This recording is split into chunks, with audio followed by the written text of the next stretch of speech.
लालू यादव ने क्या किया।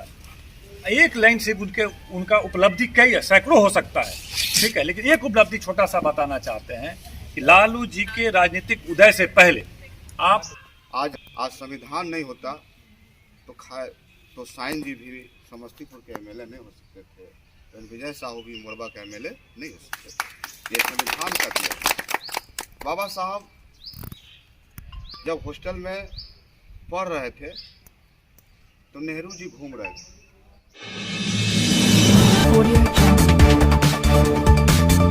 सब्सक्राइब करें जनता की आवाज़ अब तक को और बेल आइकन को दबाएं और पाएं सबसे पहले न्यूज़। हेलो दोस्तों, मैं हूं आपका दोस्त शाहजफी। आप देख रहे हैं जनता की आवाज़ अब तक। इस वक्त की बड़ी खबर, बाबा साहब भीमराव अंबेडकर के 131वां जयंती के मौके पर ताजपुर नगर परिषद में राजद के दोनों मोरबा विधायक और समस्तीपुर विधायक हुए शामिल। नवमनोनीत राजद के सदस्यों को तबरेज अहमद की अगुवाई में पार्टी को हरा गमछा पहनाकर नए सदस्यों को पार्टी में किया शामिल। मौके पे मौजूद रहे दोनों विधायक के साथ राजद के कद्दावर नेता अरमान सदरी साहब और इकबाल अहमद जी अम्बेडकर जी के फोटो पे पुष्प अर्पित कर उन्हें श्रद्धांजलि दी। आपको बता दें कि इस मौके पे राजद के प्रखंड ताजपुर के तमाम सदस्यगण मौजूद रहे। दोस्तों, आपको बताते हैं कि दोनों विधायक ने बारी बारी से अपनी अपनी बातों को रखा और उन्होंने कहा कि संविधान विरोधी जो ताकतें हैं देश में, वो हमारे इस भारत के संविधान को धीरे धीरे ख़त्म करना चाहती है और जिसे रोकने के लिए हम लोगों को एक होना पड़ेगा और इन ताकतों को रोकने के लिए हमें एक होकर संविधान को बचाना पड़ेगा। फैज़ अकरम विक्रम यादव हैं, कस्बे आहर ताजपुर, इनको नगर महासचिव बनाया गया है।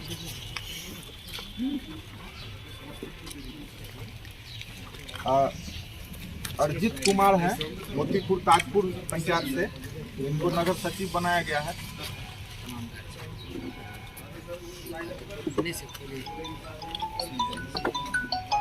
अभिषेक कुमार हैं, भेरोखड़ा पंचायत से, इनको भी नगर सचिव बनाया गया है। क्या रे नहीं बस हो रहा है, समझिए कि 10 मिनट आधा घंटा नहीं। देखिए बाबू, सचिव तबरेज आलम जी सम्मानित करेंगे गमछा से। सम्मानित करेंगे तबरेज आलम जिला महासचिव। जिला उपाध्यक्ष अरमान सदरी साहब को सम्मानित करेंगे तबरेज आलम जी। जिला महासचिव इकबाल अहमद साहब को सम्मानित करेंगे तबरेज आलम जी। जरूरी है। ताकि अभी ना चर्चा चला है, लोगों में मैसेज कैसे जाएगा कि उपस्थित थे? अपने यहाँ की ज़्यादा जरूरी है। नूर जो आफो भाई को जो है कि सम्मानित करेंगे गमछा से कई बजाइए। और अब आएंगे विक्की जी, जिला उपाध्यक्ष, जिनको सम्मानित करेंगे गमछा से तबरेज आलम जी। युवा राजद के प्रखंड अध्यक्ष को राहुल जी को सम्मानित करेंगे तबरेज आलम जी।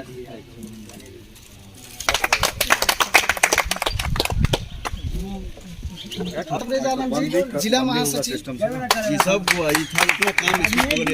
जिला महासचिव रजनीश भाई को जो है कि सम्मानित करेंगे तबरेज आलम जी।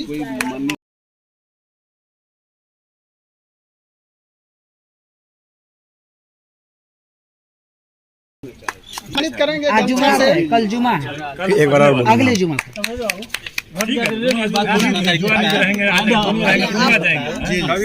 कई बार आए। पार्टी के द्वारा निर्देशित सभी बिहार के प्रखंडों में हो रहा है। हम नवीन जी को और पूरे टीम को बहुत बहुत बधाई देते हैं, धन्यवाद देते हैं। ये लगातार संगठन के दिशा निर्देश पर खड़े उतरते हैं और पार्टी को आगे बढ़ाने में लगे रहते हैं। आज संविधान नहीं होता तो साइन जी भी समस्तीपुर के एमएलए नहीं हो सकते थे, विजय साहू भी मोरबा के एमएलए नहीं हो सकते। ये संविधान का दिया। बाबा साहब जब हॉस्टल में पढ़ रहे थे तो नेहरू जी घूम रहे थे। तो रात में नेहरू जी ने कहा कि अम्बेडकर निकलो बाहर और मेरे साथ घूमो। तो उन्होंने कहा कि पंडित जी हम इसलिए जाग रहे हैं अभी कि हमारा समाज सोया हुआ है, हम इसीलिए जाग रहे हैं। तो उन्होंने ये बयान दिया था। सोचिए, कल्पना कीजिए कि क्या स्थिति रही होगी उस समय की, जब बाबा साहब जब इस देश में संविधान की ओर बढ़ रहे थे, सदन में उन्होंने बात रख रहे थे, तो किस प्रकार से आज हमें लगता है कि आज एमएलसी का चुनाव हुआ। 24 जगह से बिहार से लोग चुन के आए, कहने के लिए तो 24 सीट, लेकिन आप गौर कीजिए तो पूरे बिहार का प्रतिनिधि है, पूरे बिहार ने चुनने का काम किया। लेकिन अगर इसमें कोई रिजर्वेशन नहीं, कोई आरक्षण नहीं, तो आज आप बता दीजिए कि कोई भी हमारा दलित महादलित का कोई बेटा इसमें आया नहीं आया। उसी प्रकार से अगर लोकसभा में भी आरक्षण नहीं होता, विधानसभा में भी आरक्षण नहीं होता और पंचायती व्यवस्था में भी आरक्षण नहीं होता, तो हमारे लोग दबे कुचे लोग चुन के नहीं आते। लेकिन आज मनुवादियों को द्वारा, नागपुरी कानून के द्वारा क्या इसमें समीक्षा हो रही है। आप याद कीजिए कि जब SC/ST का कानून में बदलाव करने के लिए सरकार ने जो बिल लाया और उसके विरोध में हम सैल्यूट करना चाहते हैं, देश के तमाम दलित महादलित के लोगों ने और जो समता मूलक समाज के लोग थे सड़क पर उतरे, जिसके कारण सरकार को बैकफुट पर जाना पड़ा।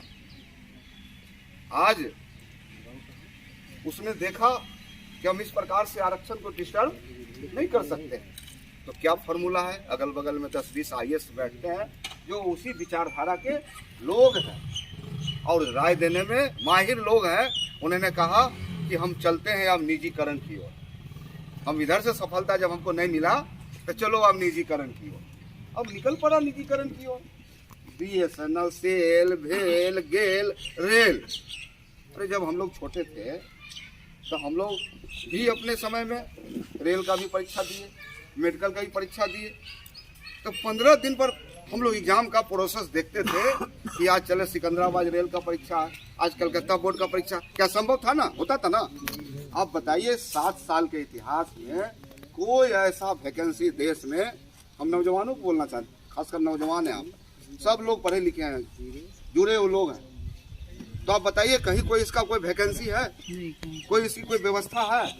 तो पूरे तौर पर देश को डाइवर्ट कर दिया गया है और पूरी तौर पर हमारे नौजवान खामोश, सिर्फ सोशल मीडिया में और मोबाइल पर ही पूरी तरह से हमारा युवा पीढ़ी व्यस्त है। आप याद कीजिए लोकनायक जयप्रकाश जी किस प्रकार से इस राज्य में, इस देश में आंदोलन चलाए। तो आज फिर से जरूरत है जो लालू यादव जी का सोच, जो तेजस्वी प्रसाद यादव जी का सोच, जो राष्ट्रीय जनता दल का सोच है, उस सोच को आखिर कौन मजबूत करेगा? हम सब की जवाबदेही है, हम उनके विचारधारा पर चलने वाले लोग हैं। हम सब लोग इस विचारधारा से हम मजबूत करें, हम आगे बढ़ें। हो सकता है कि हम समस्तीपुर से MLC वाला भी चुनाव हम लोग हारे, लेकिन बिहार के परिप्रेक्ष्य में आप देखिए तो हम आगे बढ़े हैं।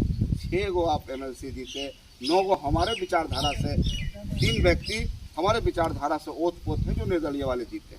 यानी हम प्रत्यक्ष या अप्रत्यक्ष रूप से जोड़े तो 9 लोग हमारे विचारधारा से जीत गए। हम आगे बढ़े, कहीं से कोई मायूसी की बात नहीं है। बगल के सीट, पड़ोसी सीट, साइन भाई भी लगातार कंपेन कर रहे थे, हम सबको भी जवाबदेही मिली और उम्मीद ने पूरी भरोसा है कि बगल के ही बुचहा कि जनता, महान जनता ने मोहर जो लगाया है 16 तारीख को परिणाम दिखने को काम होगा। मौजूद माननीय विधायक जी, स्टेज पे बैठे तमाम पार्टी के सम्मानित नेतागण, स्टेज पे बैठे तमाम पार्टी के सम्मानित नेतागण, और पूरे ताजपुर प्रखंड के तमाम क्रांतिकारी साथियों, सबसे पहले बाबा साहब भीमराव अम्बेडकर की जयंती पार्टी ने बहुत विधिवत रूप से मनाया और इसी अवसर पे हम लोग को बुलाया। इसके लिए हम पार्टी को बहुत बधाई देते हैं। और आज के जो ताजपुर नगर में युवा राजद ने संगठन विस्तार का तिथि भीमराव अम्बेडकर जी के जयंती के दिन रखा है, इसके लिए भी युवा राजद के अध्यक्ष जी को बधाई देते हैं और तमाम नवनिर्वाचित पार्टी के जो पदाधिकारी बनने वाले हैं, आज बन रहे हैं, उनको पूरी शुभकामना देते हैं और उम्मीद करते हैं कि जो युवा राजद का संगठन आज ताजपुर में यहाँ पर बन रहा है, आप तमाम साथी पर पार्टी ने विश्वास करके आपको और जिम्मेदारी देने का निर्णय लिया है। आप उसको बखूबी निभाने का काम करेंगे। बाबा साहब का जयंती आज न केवल समस्तीपुर बल्कि भारत के बाहर भी पूरी दुनिया में बाबा साहब अम्बेडकर की जयंती मनाई जाती है।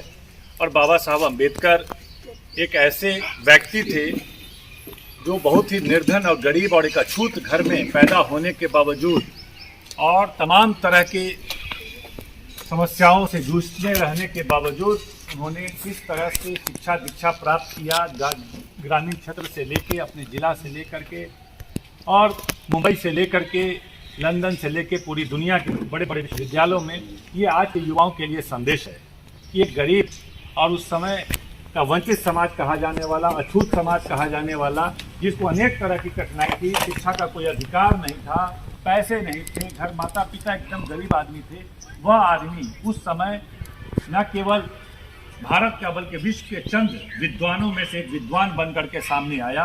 यह आज के तमाम हम जैसे आप जैसे लोगों के लिए है कि हम लोग रोना रोते हैं कि भाई हमारे पास इतना संसाधन नहीं है जो हम विश्व स्तरीय शिक्षा प्राप्त कर सकें, बड़ी शिक्षा, उच्च शिक्षा प्राप्त कर सकें।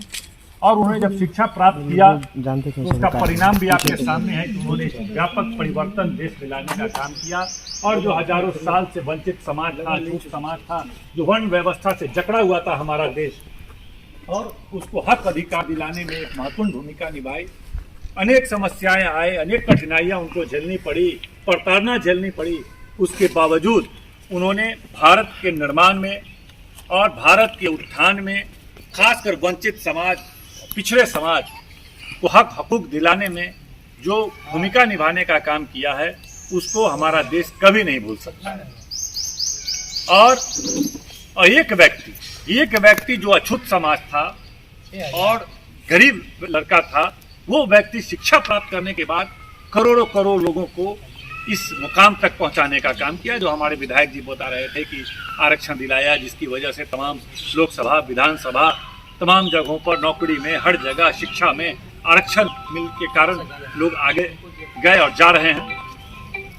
एक व्यक्ति इतना किया, तो अगर हम आप भी पढ़ाई पर, शिक्षा पर ध्यान देना चाहिए, उसके महत्व को समझिए कि एक व्यक्ति सही से पढ़ लिया तो पूरे देश को का कायाकल्प कर दिया और देश के जो कुरीति था हजारों साल से उसको पलट करके रख दिया। तो ये है। और उनको जो भारत के संविधान, जो दुनिया का सबसे खूबसूरत संविधान, सबसे अच्छा संविधान, सबसे बड़ा संविधान कहलाता है, उसको बनाने में जो महत्वपूर्ण भूमिका उन्होंने निभाया, उसके लिए भी ये साधारण बात नहीं था। एक एक शब्द संविधान में डालने के लिए, एक एक वाक्य को पास कराने के लिए डिबेट होता था। ऐसा नहीं कि एक संविधान बना, पारित हो गया, एक एक शब्द ये आपत्ति करते थे, ये आपत्ति करते थे, एक एक वाक्य पे लोग वहाँ पर आपत्ति करते थे, उस पर डिबेट होता था, एक एक शब्द पे, एक एक वाक्य पे, तब जाकर के एक संविधान बना। और संविधान बना और संविधान बनने के बाद जो कहा जाता है कि पूरी दुनिया का सबसे सुंदर संविधान भारत का संविधान है। उसके बाद भी बिहार के बारे में तमाम लोगों को पता है कि संविधान में तो तमाम लोगों को, वंचित को, शोषित को, पिछड़े को, तमाम लोगों को अधिकार मिला, लेकिन सरजमीन पर उन्होंने, बाबा साहब अम्बेडकर ने कहा था कि संविधान कितना भी सुंदर क्यों न हो, कितना भी अच्छा क्यों न हो, अगर लागू करने वाला व्यक्ति खराब बैठा होगा तो सही से लागू नहीं कर सकता है।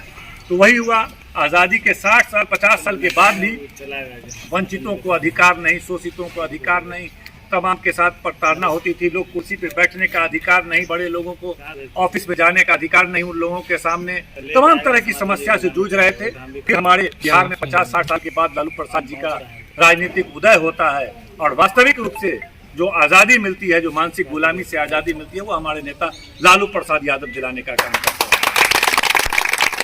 और लगातार आपने देखा, अब लोग कहते हैं कि लालू यादव ने क्या किया। हम संक्षेप में ही बात करेंगे, लालू यादव ने क्या किया।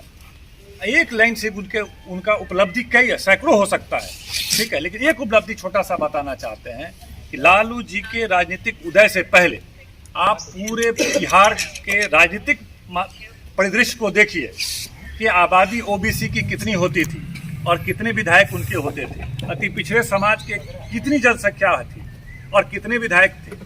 तमाम लोगों का देख लीजिए, तमाम जाति बिरादरी का आप देख लीजिए कि कितने हुआ करते थे और उसके विधायक कितने हुआ करते थे, प्रतिनिधि सांसद कितने हुआ करते थे। आपको पता चलेगा कि 10, 12, 15% लोग ही 80% क्षेत्रों में इन पदों पे काबिज थे।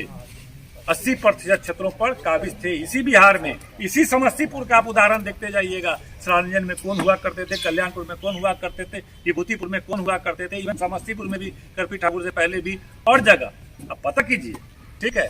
तो ये स्थिति पूरे बिहार का हुआ करता था। लालू जी के आने के बाद उसका अध्ययन कीजिए कि तब क्या हुआ, सीधे पलटा।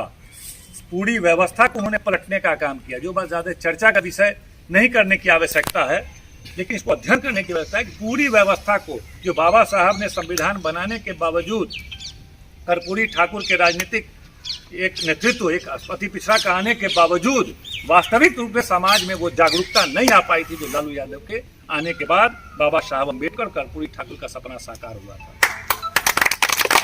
तो अब उस अभियान को आगे लेकर के चलना है, हम लोग को जिम्मेदारी है। बाबा साहब अम्बेडकर की विचारधारा को, जो उनका सपना था, जो भारत बनाने का, जो लालू जी का सपना था, कर्पूरी जी का सपना था, उसी विचारधारा को लेकर राष्ट्रीय जनता दल करने का काम कर रहा है, जिसका नेतृत्व तेजस्वी यादव बहुत बखूबी से कर रहे हैं। और अपने जिला में, ताजपुर में, समस्तीपुर में हम आपको मिलकर करना है। तो इसके लिए जो सही बताया कि समझौता चर्चा की सदस्यता अभियान बहुत जरूरी है।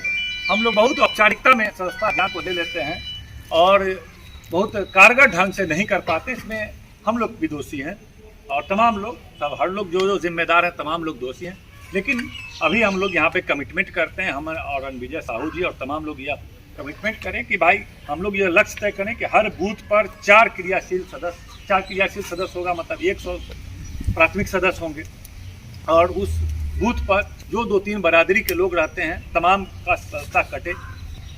तो ये अगर लक्ष्य लेकर के हम लोग चलेंगे तो हमको लगता है इसमें 25% भी सफलता पूरे बिहार में कहीं नहीं।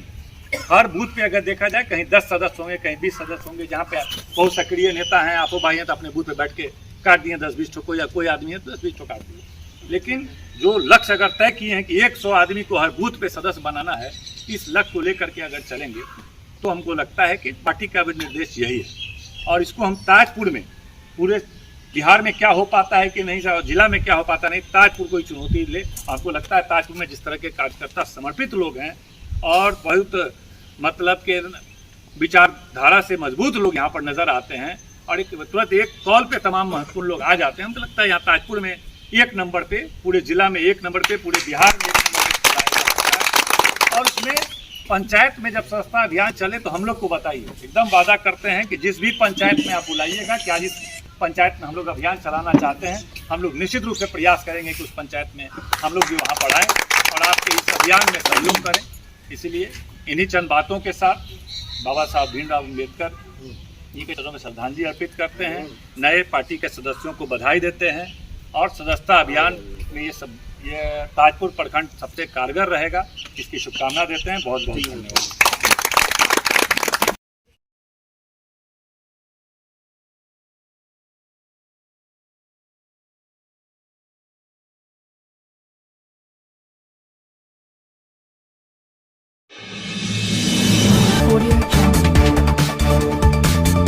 सब्सक्राइब करें जनता की आवाज़ आप तक को और बेल आइकन को दबाएं और पाएं सबसे पहले।